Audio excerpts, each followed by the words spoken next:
So today we're looking at some of those underrated games for the Switch that you've probably overlooked, and trust me, you'll want to give them a try.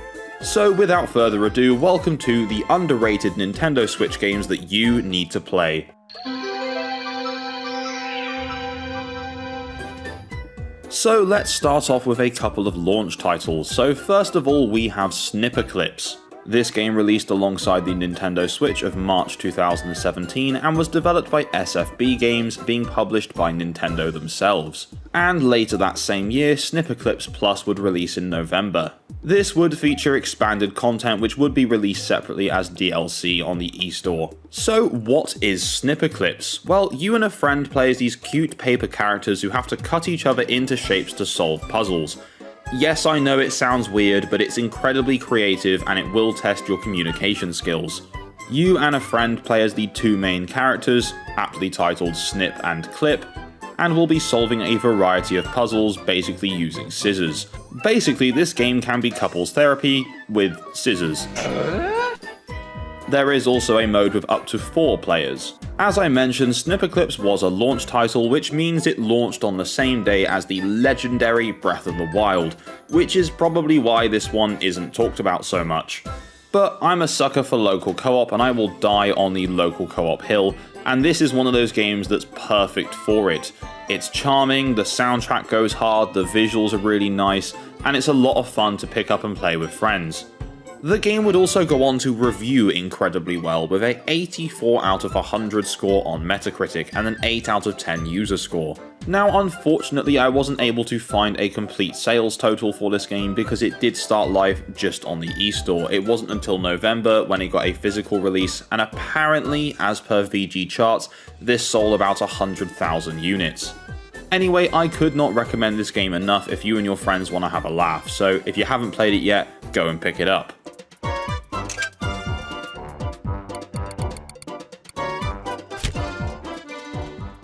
Now, before we move on to our next game, if you're a big fan of Nintendo content and gaming in general, then why not hit that subscribe button and tap the bell for notifications to stay up to date with all my future uploads.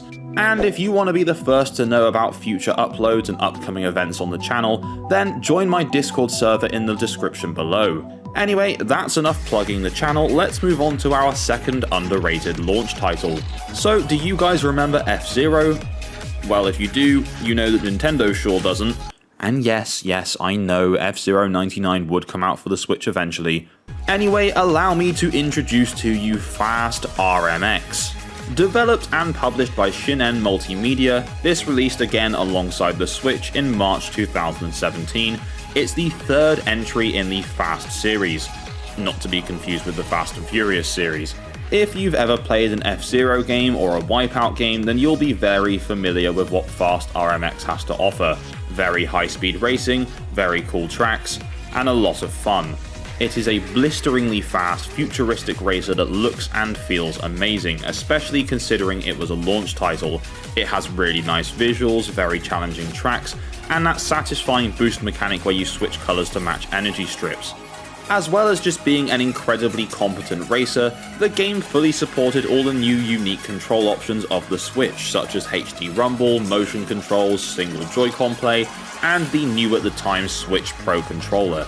And on top of all this, impressively, it was able to run at 1080 at 60 FPS in docked mode, which is quite a rarity in a lot of Switch games these days. Now again, you may not have heard of this because of the much bigger launch title at the time, and unfortunately for Fast RMX, it was an eStore exclusive. It would eventually get a very limited physical release via Super Rare Games, and literally only 4,000 copies were made. Which means whilst you could pick this up on the eStore for about £20 today, if you want to get a physical copy of this game, as per price charting, you're looking at anywhere from over £50. Now, interestingly enough, a sequel has just been released alongside the Nintendo Switch 2, titled Fast Fusion. So I guess the next time we'll get another entry in this series will be when Nintendo release another console. Anyway, again, this game would review incredibly well with a very nice 81 out of 100 on Metacritic and a 7.9 out of 10 user score. Again, due to it being an eShop title and having an extremely limited physical release, There are no reliable sales figures, but we can safely assume that the 4,000 physical copies that were made were definitely all sold. Anyway, let's move on to something a bit more recent.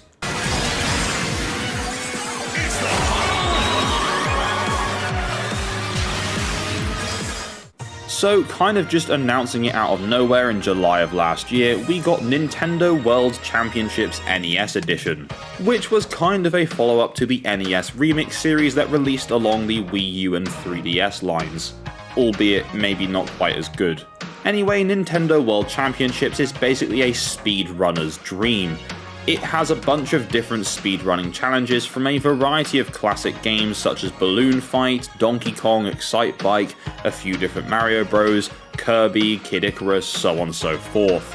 You can complete all these different challenges to collect a variety of pin badges that you can display on your profile, and on top of just the base speedrunning mode, this game also had a Battle Royale style mode, where you'd face different players from all over the world in 3 different rounds across 3 different games. Those with the slower times would be eliminated, and obviously if you had the fastest time you would win.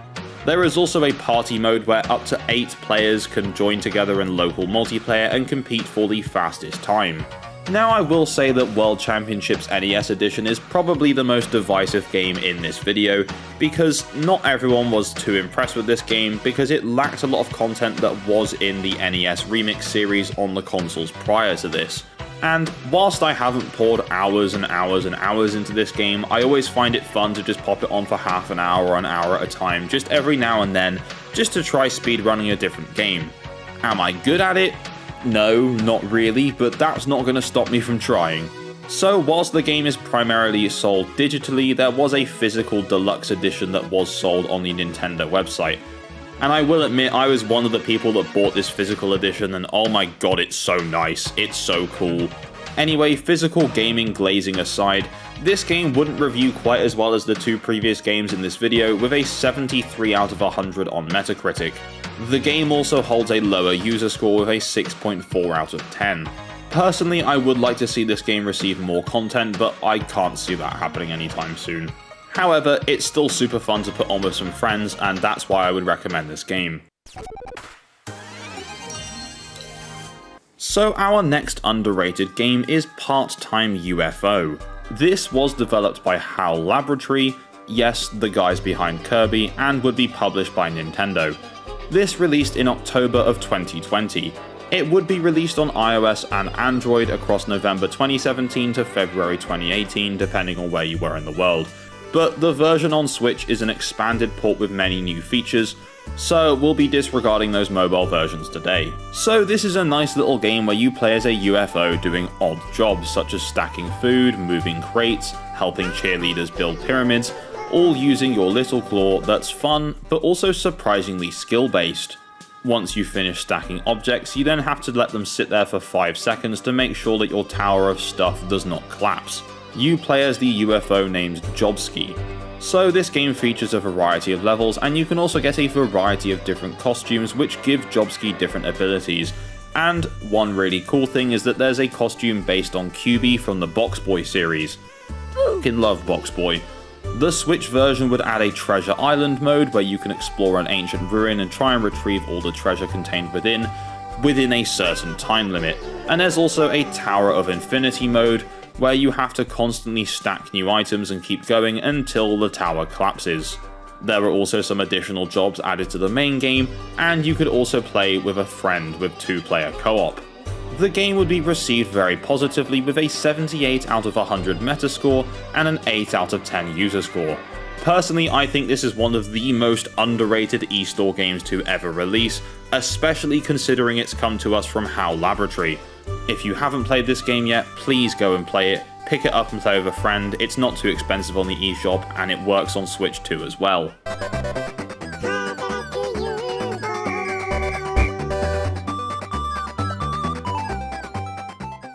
Now, speaking of criminally underrated eStore titles, let me introduce to you Cadence of Hyrule. This is a game that deserves way more love. It's a rhythm-based dungeon crawler that blends the world of The Legend of Zelda with the gameplay of Crypt of the Necrodancer, and somehow it works perfectly. You move, attack, and explore to the beat of remixed Zelda music, and every step you take is part of the rhythm. And yes, that sounds a little bit weird, because it is, but it's also incredibly fun and a totally unique experience on the Switch. The art is charming, the soundtrack goes hard, and the gameplay is surprisingly deep once you click with it. This was developed by Brace Yourself Games and was published by Nintendo themselves, and it released in June of 2019. Regardless of how high quality this game is, its mere existence is impressive enough because it's a rare instance of Nintendo allowing a smaller independent developer to use its property. As typically Nintendo, if they're going to collab, it'll be with a large third-party developer such as Ubisoft. The game would then go on to be supported for another year with free DLC and paid DLC being released. These DLCs would bring in cool characters such as Shadow Link and Shadow Zelda, as well as Arya and Frederick from Crypt of the Necrodancer.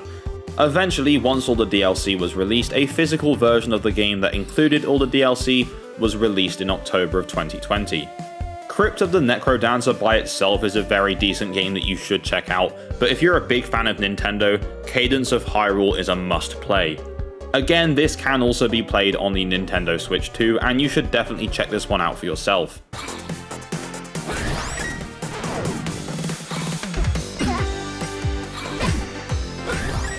So our next game is called The Stretchers. This was developed by Tarsier Studios and was published by Nintendo, releasing in November of 2019 as a Switch exclusive. This game is basically Overcooked if you played as paramedics instead of chefs. You and a friend team up to rescue wobbly patients and drive them back to the hospital while dodging hazards and barely controlling your ridiculous ambulance. It's chaotic and funny, and is just pure co-op gold. It features very entertaining ragdoll physics, similar to games such as Gang Beasts, and features puzzles where you're rescuing civilians called Dizzies. Now, these stretchers can be played in single player where you control both paramedics, but personally I wouldn't do that because it kind of takes away half the fun.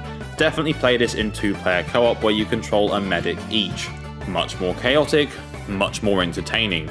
Now, this was another game exclusive to the eStore, and would go on to review pretty decently with a 75 out of 100 on Metacritic, and a 7.2 out of 10 user score.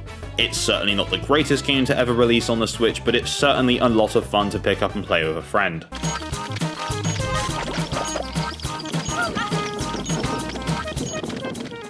So I was aiming to keep this video just as Nintendo Switch exclusives, but there were 2 games that I felt reached this category of underrated games for the console, even if they are on other consoles.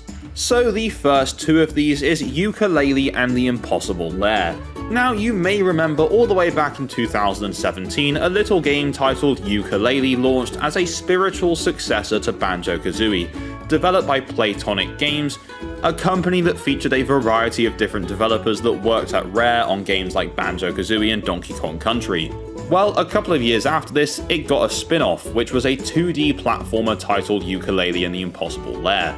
This game was much more polished than Yooka-Laylee was and reviewed a lot better as well. It still features a lot of the same moves that Yooka and Laylee can pull off, just this time it's in a 2D plane rather than 3D. The Impossible Lair felt more like a spiritual successor to the Donkey Kong Country series, but the team at Playtonic decided not to use that to market the game. The visuals are fantastic, the gameplay feels really smooth and satisfying, and the soundtrack to this game goes very hard because one of the composers was Grant Kirkhope, who worked on a lot of Rare's classic titles back when they were with Nintendo. The game would receive an 82 out of 100 Metascore with a 7.2 out of 10 user score, which means it reviewed much better than its predecessor.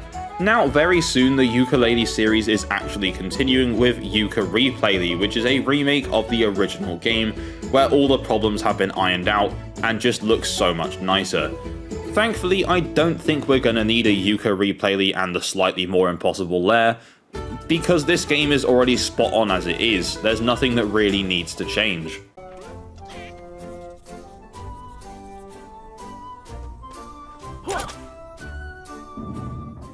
So whilst our final entry certainly isn't the most underrated game of all time, I still believe it could do with some more love, and that is Epic Mickey Rebrushed. This released in September of 2024 and was a big talking point for the first week when it came out, and has just seemingly ceased all conversation since. It's a remake of the original Epic Mickey for the Nintendo Wii, this time being developed by Purple Lamp, the developers behind the Battle for Bikini Bottom remake, as well as SpongeBob Cosmic Shake, and was published by THQ Nordic. It's a slightly edgier and darker take on the Mickey cartoon, as well as bringing back Oswald the Lucky Rabbit. This remake pretty much fixed every single issue with the original game, with the biggest problem being the camera, so if you want to get a really good platformer, get Epic Mickey. This version of the game currently holds a 76 out of 100 on Metacritic, with a much higher user score of 9.3 out of 10 for the Switch version. This was one of the most underrated games on the Nintendo Wii, and in my opinion is an underrated game for the Switch as well that you definitely should check out because it's the best it's ever been. And so that takes us to the end of our look at some of these very underrated Nintendo Switch games. Have you played any of these? What do you think of them? Or do you have games that you think are underrated as well? Please comment it all down below. Thank you very much for watching, and if you enjoyed this video, please leave a like, and if you haven't done so already, subscribe and tap that bell for notifications of my future uploads. I'll see you in my next video. Bye bye.